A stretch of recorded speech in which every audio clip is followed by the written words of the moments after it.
ಆಯ್ತು.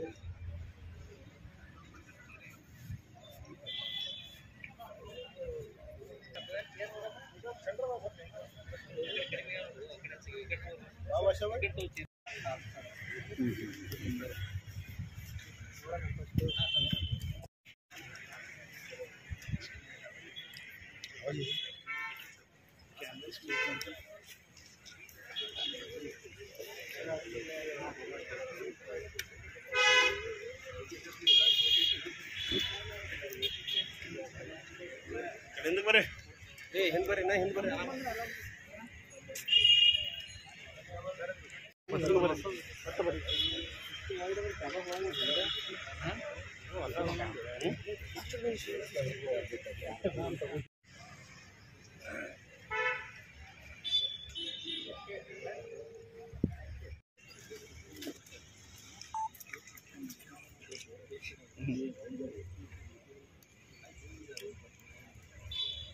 ಸರ್ ನೀವು ಸೈಡ್ ಆಗ್ರಿ, ಆಚೆ ಕಡೆ ಹೋಗ್ರಿ.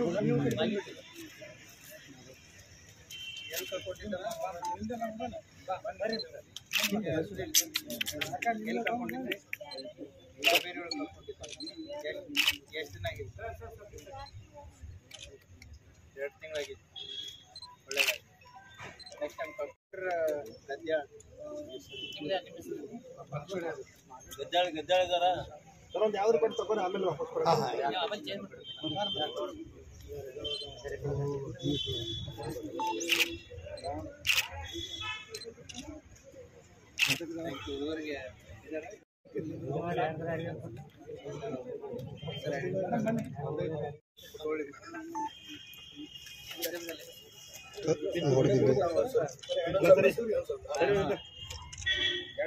ಎಷ್ಟು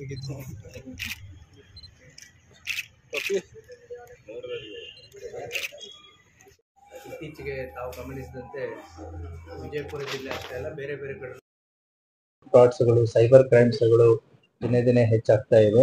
ಆ ಹಿನ್ನೆಲೆಯಲ್ಲಿ ಸಾಕಷ್ಟು ಸೈಬರ್ ಅಪರಾಧಗಳ ಬಗ್ಗೆ ಅವೇರ್ನೆಸ್ ಆಗಿರ್ಬೋದು, ಮತ್ತೆ ಸೈಬರ್ ಅಪರಾಧಗಳನ್ಗೋಸ್ಕರನೇ 1930 ಆನ್ಲೈನ್ ಪೋರ್ಟಲ್ ಇದ್ದು, ಸೊ ಅದಕ್ಕೆ ನೀವು ಕಂಪ್ಲೇಂಟ್ ಕೊಟ್ಟು ಅದನ್ನ ಕೇಸ್ ರಿಜಿಸ್ಟರ್ ಮಾಡಿ ಇಮಿಡಿಯೇಟ್ಲಿ ತನಿಖೆ ಕೈಗೊಳ್ಳೋದಕ್ಕೋಸ್ಕರನೂ ಕೂಡ ನಮ್ಮಲ್ಲಿ ಸೆನ್ ಪೊಲೀಸ್ ಸ್ಟೇಷನ್ ಎಲ್ಲ ವ್ಯವಸ್ಥೆಗಳು ಇದ್ದಾವೆ. ಸೊ ಆ ಹಿನ್ನೆಲೆಯಲ್ಲಿ ಜಿಲ್ಲೆಯಲ್ಲಿ ಕೆಲವು ಪ್ರಕರಣಗಳಲ್ಲಿ ನಮ್ಮ ಸೆನ್ ಪೊಲೀಸ್ ಠಾಣೆಯ ಡಿವೈಎಸ್ಪಿ ಸುನಿಲ್ ಕಾಂಬ್ಳೆ ಅವರು ಮತ್ತೆ ಇನ್ಸ್ಪೆಕ್ಟರ್ ಆದಂತಹ ರಮೇಶ್ ಔಜಿ ಮತ್ತೆ ಅವರ ತನಿಖಾ ತಂಡ ಹಲವಾರು ದಿನಗಳಿಂದ ಕೆಲವು ಪ್ರಮುಖ ಪ್ರಕರಣಗಳಲ್ಲಿ ತನಿಖೆಯನ್ನ ಕೈಗೊಂಡು ದುಡ್ಡನ್ನ ಕಳೆದುಕೊಂಡಂತಹ ಹಲವಾರು ಜನರಿಗೆ ಅದನ್ನ ವಾಪಸ್ ಕೊಡಿಸುವಂತ ಒಂದು ಪ್ರಯತ್ನವನ್ನ ಮಾಡಿದ್ದಾರೆ. ಆ ಹಿನ್ನೆಲೆಯಲ್ಲಿ ಕಳೆದ 3 ತಿಂಗಳಿಂದ ನಮ್ಮ ಜಿಲ್ಲೆಯಲ್ಲಿ digital arrest, crypto currency, share market, part time job, ಈ ರೀತಿಯ ಆನ್ಲೈನ್ ವಂಚನೆಗೊಳಗಾದಂತಹ ಸುಮಾರು 12 ಸೈಬರ್ ಅಪರಾಧ ಪ್ರಕರಣಗಳು ದಾಖಲಾಗಿತ್ತು.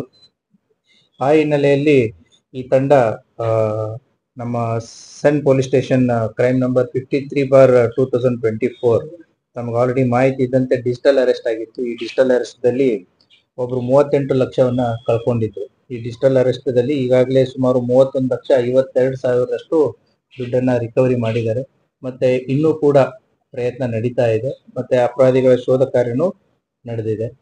ಅದೇ ರೀತಿ ಸಣ್ಣ ಪೊಲೀಸ್ ಠಾಣೆ ಕ್ರೈಮ್ ನಂಬರ್ 38/24 ಈ ತಾಳಿಕೋಟೆ ಪಟ್ಟಣದಲ್ಲಿ ಆದಂತಹ ಅಪರಾಧ. ಇವರು ಕ್ಯಾಪಿಟಲ್ ಎಕ್ಸ್ ಎಂಬ ಟ್ರೇಡಿಂಗ್ ಅಪ್ಲಿಕೇಶನ್ಸ್ ದಲ್ಲಿ ದುಡ್ಡು ಹಾಕಿ ಅದನ್ನ ಬಿಟ್ ಕಾಯಿನ್, ಶೇರ್ ಮಾರ್ಕೆಟ್, ಡಾಲರ್ಸ್ ಅನ್ನುವಂತ ಒಂದು ಆಸೆಯನ್ನ ತೋರಿಸಿ ಅವರು ಸುಮಾರು 87 ಲಕ್ಷ ಹಣವನ್ನ ಇನ್ವೆಸ್ಟ್ ಮಾಡಿದ್ರು. 30% ನಾವು ಪ್ರಾಫಿಟ್ ಅನ್ನ ಕೊಡ್ತೀವಿ ಅಂತ ಹೇಳಿ.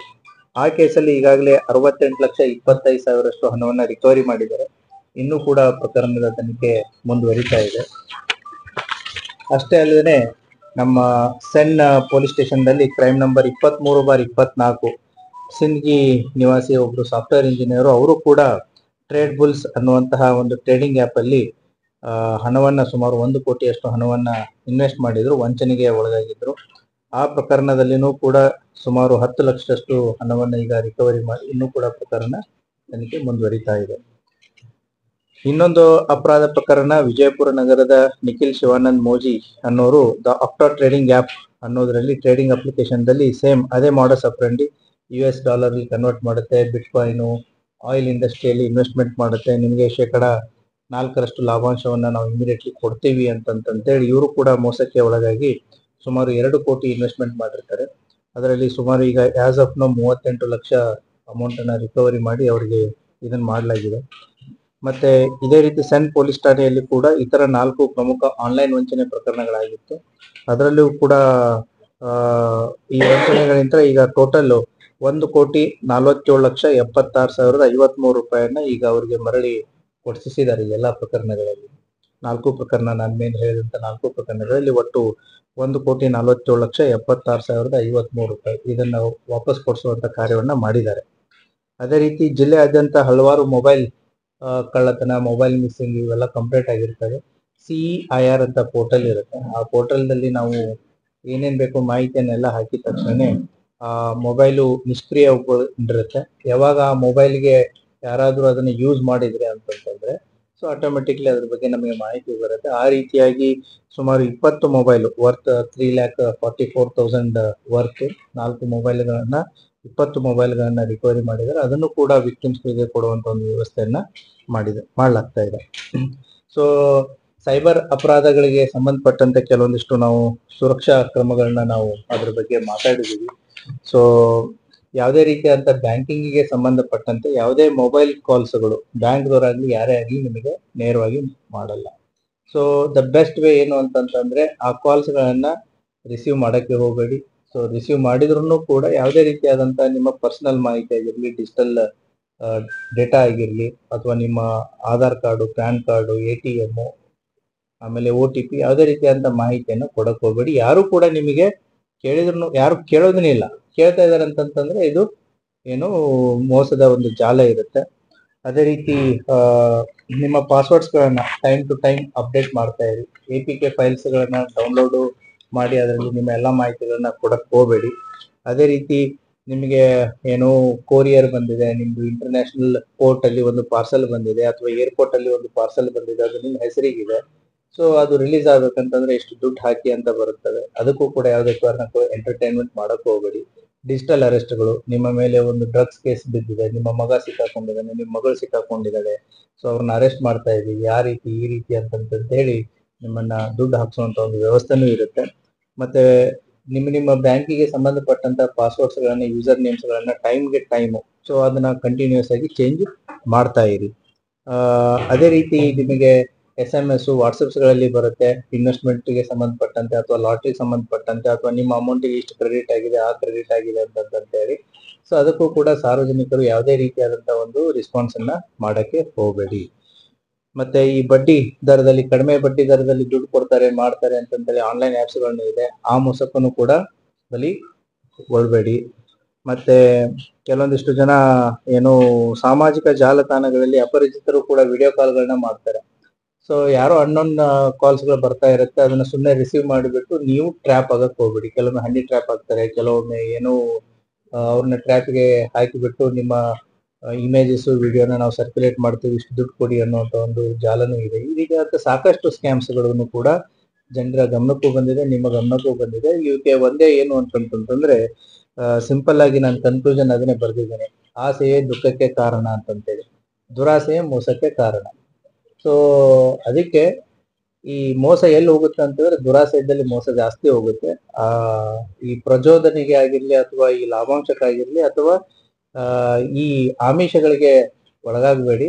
ಸೊ ಇಂಥವು ನಿಮ್ಮ ಘಟನೆಗಳಾದಾಗ ಇಮಿಡಿಯೇಟ್ಲಿ 1930 ಪೋರ್ಟಲ್ ಇದೆ, ಅದಕ್ಕೆ ಮಾಹಿತಿ ಕೊಡಿ. ನಮ್ಮ ಹತ್ತಿರದ ಎಲ್ಲಾ ಪೊಲೀಸ್ ಠಾಣೆಗಳಲ್ಲಿನೂ ಕೂಡ ಸೈಬರ್ ಅಪರಾಧಗಳನ್ನ ಕೇಸ್ಗಳನ್ನ ರಿಜಿಸ್ಟರ್ ಮಾಡ್ತಾರೆ. ಪ್ರತಿಯೊಬ್ಬ ಇನ್ಸ್ಪೆಕ್ಟರ್ನು ಕೂಡ ಇದಕ್ಕೆ IO ಆಗಿರ್ತಾರೆ. ಸೊ ಪೊಲೀಸ್ ಇಲಾಖೆ ಆದಷ್ಟು ತನ್ನ ಕಾರ್ಯವನ್ನ ಮಾಡ್ತಾ ಇದೆ. ಬಟ್ ಸಾರ್ವಜನಿಕರು ಕೂಡ ಇದಕ್ಕೆ ಕೈ ಜೋಡಿಸ್ಬೇಕಾಗುತ್ತೆ. ಯಾಕಂತಂದ್ರೆ ಒಂದು ಪ್ರಿವೆನ್ಷನ್, ಆಮೇಲೆ detection. Prevention is the best policy cyber ಫ್ರಾಡ್ಸ್ಗಳಿಗೆ, detection is the difficult task.